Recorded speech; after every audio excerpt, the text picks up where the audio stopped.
یوں ایک ایک کر کے علاقے فتح ہوتے گئے. افریقہ کی زمین اسلامی لشکر کے قدموں کی گواہ بنتی چلی گئی.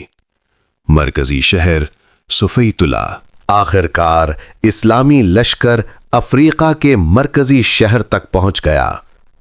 یہ شہر تھا صفیتلا، موجودہ تیونس کا علاقہ. یہی تھا بادشاہ جرجیر کا طاقت کا مرکز. یہیں اس نے اپنا شاہی دربار قائم کر رکھا تھا، اپنی عظیم فوج جمع کر رکھی تھی اور آخری جنگ کا فیصلہ کیا تھا. جنگ کا پہلا دن. زمین کانپ رہی تھی. گھوڑوں کی ٹاپیں، تلواروں کی جھنکار اور نعروں کی گونج. مسلمان تعداد میں کم تھے مگر حوصلے میں پہاڑ. افریقی لشکر تعداد میں بہت زیادہ مگر دلوں میں خوف.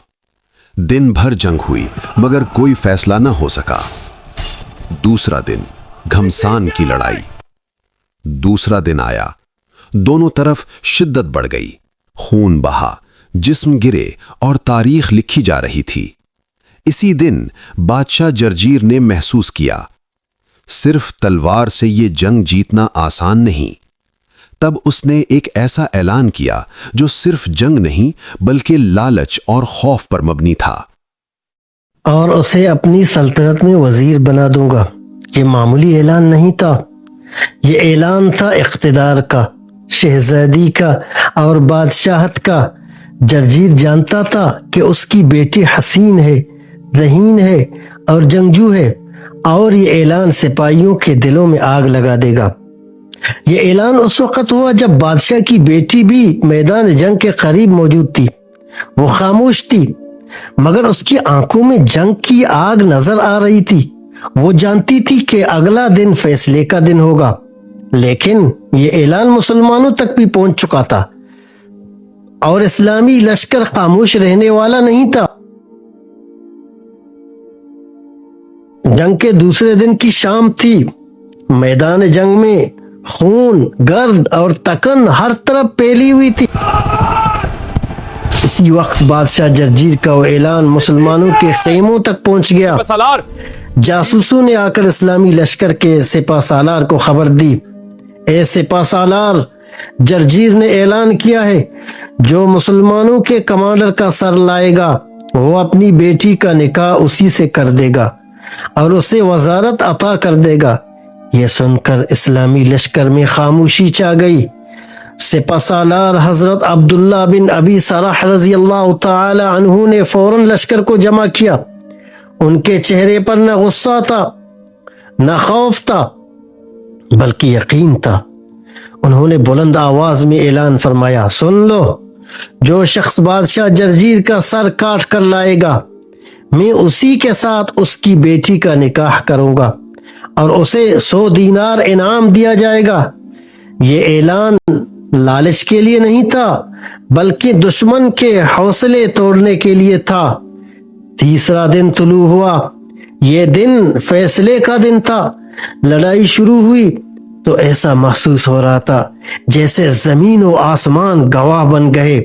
مسلمان کم تعداد مگر مضبوط ایمان، افریقی لشکر زیادہ تعداد مگر ٹوٹتے حوصلے. اسی معرکے میں اللہ تعالیٰ نے مسلمانوں کو عظیم فتح عطا فرمائی. افریقہ کا لشکر پسپا ہو گیا اور افریقہ اسلامی لشکر کے قدموں میں آ گیا. فتح کے بعد مال غنیمت جمع کیا گیا. سپہ سالار نے اعلان کروایا،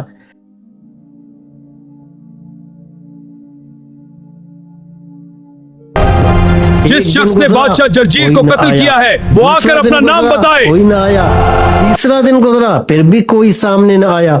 یہ اعلان خاموشی میں ڈوب گیا.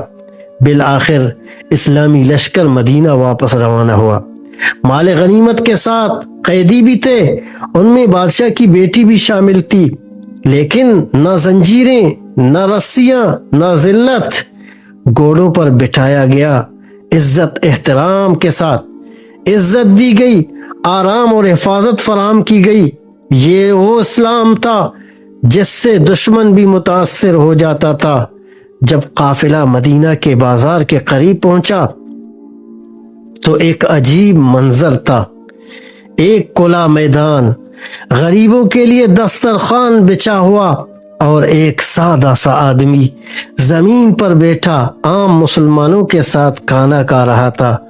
اچانک ایک شخص آگے بڑھا اور اسے گلے لگا کر کہا، مبارک ہو اے امیر المؤمنین، افریقہ فتح ہو گیا. یہ سن کر شہزادی حیران رہ گئی. وہ دل میں سوچنے لگی، میں نے تو تخت، محل، شان و شوکت اور پہرے دار سوچے تھے، یہ ہیں وہ لوگ جو دنیا فتح کرتے ہیں. یہ تھے امیر المؤمنین حضرت عثمان بن عفان رضی اللہ تعالی عنہ.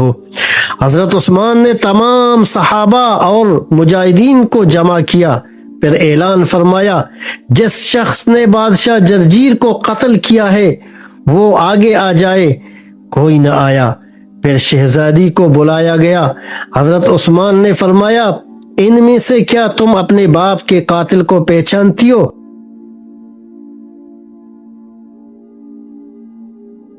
پیچھے بیٹھے کبار صحابہ کی طرف اشارہ کیا گیا. جب اس کی نظر ایک شخص پر پڑی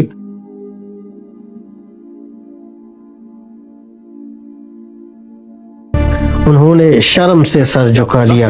حضرت عثمان نے فرمایا، یا عبداللہ کیا بیمار ہو؟ انہوں نے سر اٹھایا. شہزادی بولی، ہاں یہی وہ شخص ہے جس نے میرے باپ کو قتل کیا تھا. حضرت عثمان نے فرمایا، اے عبداللہ آؤ اپنا انعام لے لو. حضرت عبداللہ بن زبیر رضی اللہ تعالیٰ عنہ کھڑے ہوئے اور کہا، اللہ کی قسم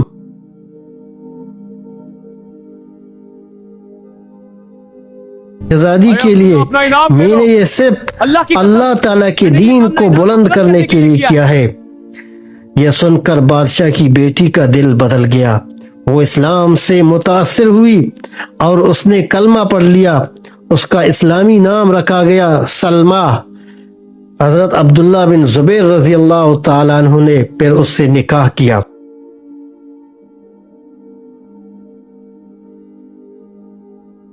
میں سلمہ قبول کرتی ہوں. یہ نام تمہیں مبارک ہو.